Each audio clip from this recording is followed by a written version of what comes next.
today's vlog, magluluto muna tayo. So, isi-share ko sa inyo at ang aking own version ng chicken balls. Yan. So, kailangan lang natin ng chunky chicken, cheese, bell pepper, flour, egg, breadcrumbs, garlic powder, and ground pepper. So, sa separate bowl, ilalagay lang natin ang ating chicken. So, sa chicken, pwede yung delata, pwede rin naman yung fresh chicken. Yun nga lang, iboboil nyo pa siya. So, sa mga delata, ready na siya. Tapos, ilalagay na natin ang ating pepper. Kaunti lang. So, depende sa inyo kung gusto niyo mahanghang or not so. So, depende pa rin sa inyo. So, lagyan natin ang ating bell pepper. So, yun guys. Medyo mabagal akong kumilos kasi ako rin yung nagbe-video sa sarili ko. Ay, hindi ko sa sarili. Sa ginagawa ko. So, sa left hand ko, hawak ko yung cellphone ko. Then, sa right hand, yung gumagawa. So, yan. Lagyan na rin natin yung cheese. Yan. So, depende rin sa inyo kung gusto niyo maraming cheese. Lagay niyo lang yan. Tapos, lagay din tayo ng garlic powder. So, hindi na ako naglagay ng salt and seasoning kasi yung delata na chicken may lasa na siya and yung cheese medyo may alat na din siya. So, i-mash-mash nyo lang siya hanggang maging medyo durog na yung chicken. So, it depends on you kung gusto nyo pang may chunk-chunk na natitira sa chicken or durog na durog. So, yan. So, ang daming so. 'Di ba? Gagamit ako ng bare hand ko dyan. So, pwede rin naman kayong magawa ng scoop. Gumamit ng scoop. Kung meron kayong scoop, kami wala. So, bare hands ang gagamitin ko dyan kasi naghugas naman ako ng kamay. So, kung gusto nyo, more hygienic, gamit kayo ng gloves. Yung ginagamit pag kakain ng ang tawag dito, mga seafood, sa mga social na seafood restaurant, ganyan.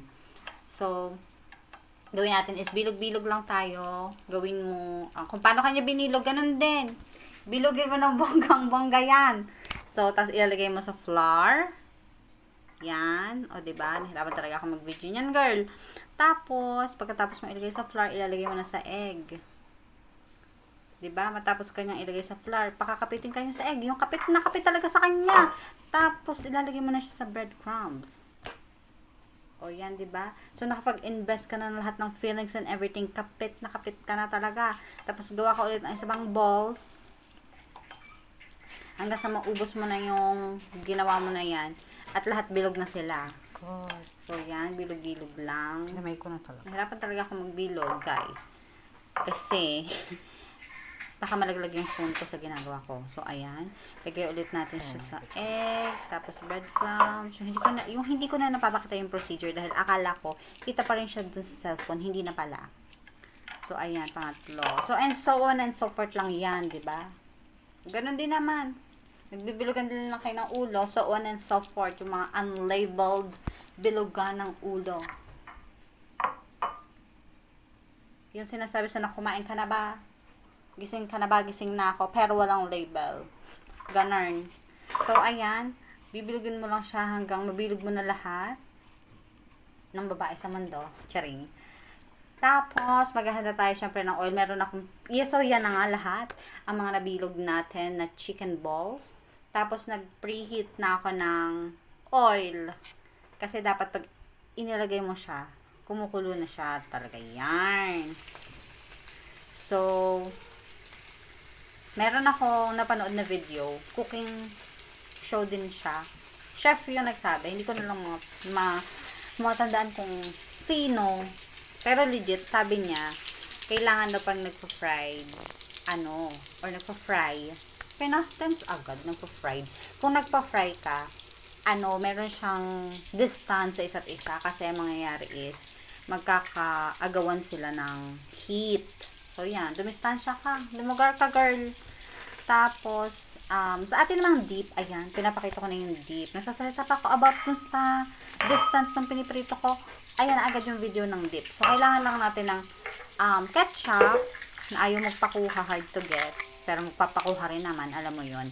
Tapos, mayonnaise. So, it depends on you kung gusto mong mas madami yung ketchup, or gusto mong mas madami yung mayo, or Half-half lang. So, ikutin. Hindi tayo natapos dun sa paikot, diba? Ihahalo-halo mo siya. Tapos, hanggang sa makuha mo yung peach color. So, yan. Yan. So, ano na siya, peach kasi well blended na siya.